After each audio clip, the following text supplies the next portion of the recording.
Welcome to the second segment of Gossip. While I am here with my friends, and we're actually talking about some of the issues that surround displaced people. You know, when I was growing up in America, I had a lot of friends actually who are refugees, and they have been re-socialized into society. And I noticed that, you know, they're actually more hardworking. They contribute more to the community, into society, than some of the people who are born on those lands, you know? So recently I've been hearing some of comments from people in different countries where they say, you know, we shouldn't let the refugees in because they'll bring in bad habits, they'll take away the jobs and all these things. What do you guys think about that? I think we shouldn't generalize. I mean, like, we do have like our own set of problems. They have their own set of problems. I think we should think how to, you know, integrate all these things and try to find solutions for each other. I think that there's no certain race that are much lazier, certain race that are much arrogant or things. It's just how we live in, what environment we want to build to cultivate our next generation to be like. So I don't really see that segregation. Yeah, I mean, like, I think definitely, you know, every country, every people have their own sets of problems, and of course, when when you have more people coming in, there will be more things. But I feel that it's also a responsibility that we should take upon ourselves to actually, like, you know, help them, like, give education, give ways in which we can, you know, give them skills like what you're doing with Picha, and give them an opportunity to actually, you know, live like a normal person and be somebody or like a group of people who are, you know, very beneficial to themselves and to everybody else as well, is how we want to be too. Like, for example, what's happening now in Bangladesh, like, they have hundreds and thousands of displaced people there, and, you know, the leaders are able to say, look, you know, come in, you know, we will give you what we have already and we'll make this work.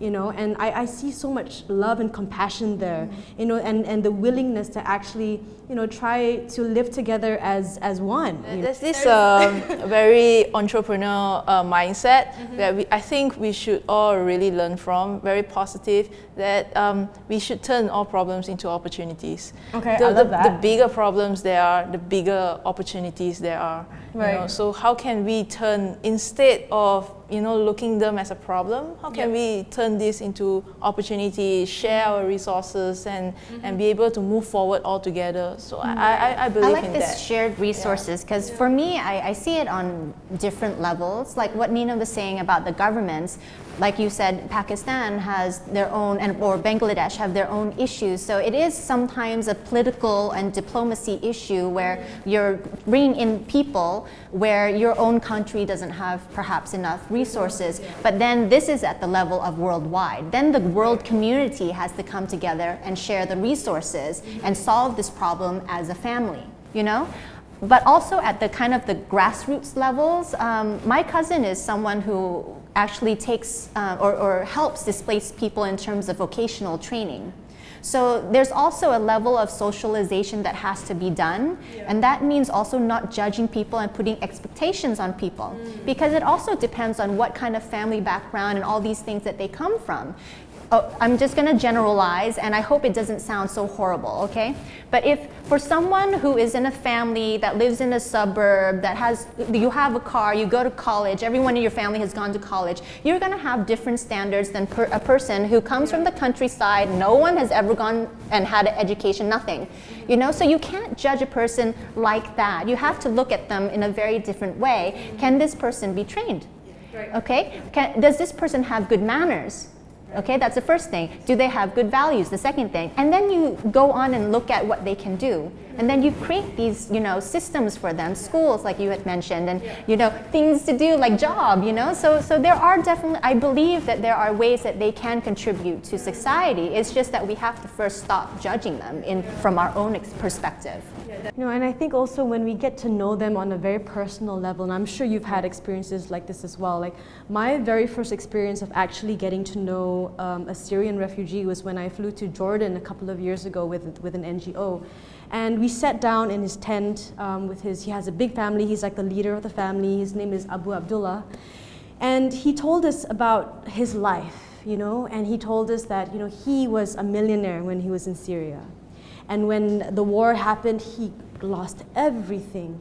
And they literally, him and his family literally, and some of them are still stuck there, had to cross over the border, and they walked for miles and miles and miles, and they stayed in the big camp for a while, but they couldn't take it there. Basically, the conditions are quite bad, and so they left and they formed their own illegal camps. And so, you know, he was saying that, you know, even though all of this has happened to him and his family, he says that, you know, at the end of the day, he's still grateful that he has, you know, a bit of food to eat, that he has the air to breathe, that he has some of his family around him.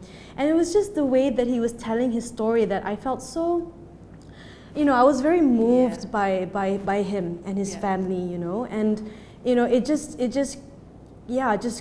a way, I feel like I went there thinking that I was going to go help them in whatever way that I could, but it was completely different. It was like they in turn was helping us, like, you know, in a way that only God can just, you know, put inside our hearts. Like it's fulfilling. It's fulfilling, and at the same time we learn a lot. Yeah, the positiveness that is, you know, they are like a whole new generation that is cultivated because of the problems that they face, and the resilience and strength that is cultivated is so much stronger than what we have to face in our daily lives. And it's really amazing when where we have one family.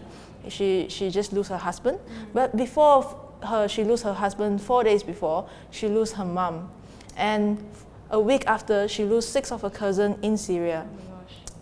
The resilience that she had at that period of time, it broke us down instead of her, because we see her being so strong. She has a boy, 4-year-old boy, and she had to take care. She knows that she has to be there for him, and that resilience is just amazed us, and it taught us so much in how we should face our problems in our daily lives. Yeah, so it's a lot about reflection as well, right? Yeah. So I think it's time for us to go to another break. I mean, I definitely want to continue with what we're saying right now, but we do have to take a break, so we'll come back right after this. My own opinion. Nobody hate me, please, but I don't watch the news, I don't read the newspapers. Hey everyone, I hope that you enjoyed this episode as much as I did. Now remember to subscribe to DOPStv, and we'll see you in the next episode of Gossip. Oh yeah, and don't forget to share this episode, okay? Share.